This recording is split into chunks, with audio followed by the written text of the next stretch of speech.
दक्षिण पश्चिम मानसून मंगलवार को बंगाल की खाड़ी के दक्षिणी भाग, अंडमान सागर के दक्षिणी भाग, निकोबार द्वीप समूह और अंडमान सागर के उत्तरी भाग के कुछ क्षेत्रों में आगे बढ़ रहा है।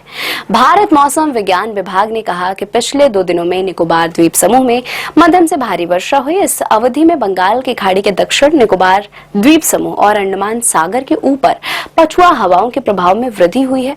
समुद्र तल से 1.5 किलोमीटर ऊपर हवा की गति 20 समुद्री मील से अधिक हो गई है और कुछ क्षेत्रों में यह 4.5 किलोमीटर तक बढ़ गई है।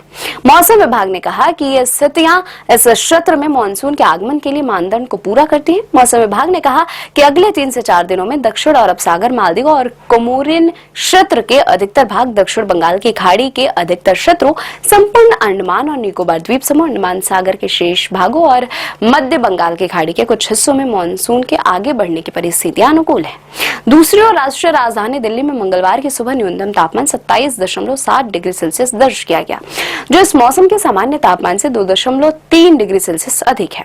सुबह 8:30 बजे आर्द्रता का स्तर 42% दर्ज किया गया। मौसम विभाग ने दिन में तेज हवाएं चलने का पूर्वानुमान जताया है। मौसम विभाग ने कहा कि राजधानी में दिन में अधिकतम तापमान 3-9 डिग्री सेल्सियस के आसपास रहने की संभावना है। मौसम विभाग ने राजस्थान में मंगलवार से तापमान बढ़ने और भीषण गर्मी का एक नया दौर शुरू होने का अनुमान व्यक्त किया है। मौसम केंद्र जयपुर के अनुसार बीते 24 घंटे में सर्वाधिक अधिकतम तापमान बीकानेर में 42.3 डिग्री सेल्सियस दर्ज किया गया है।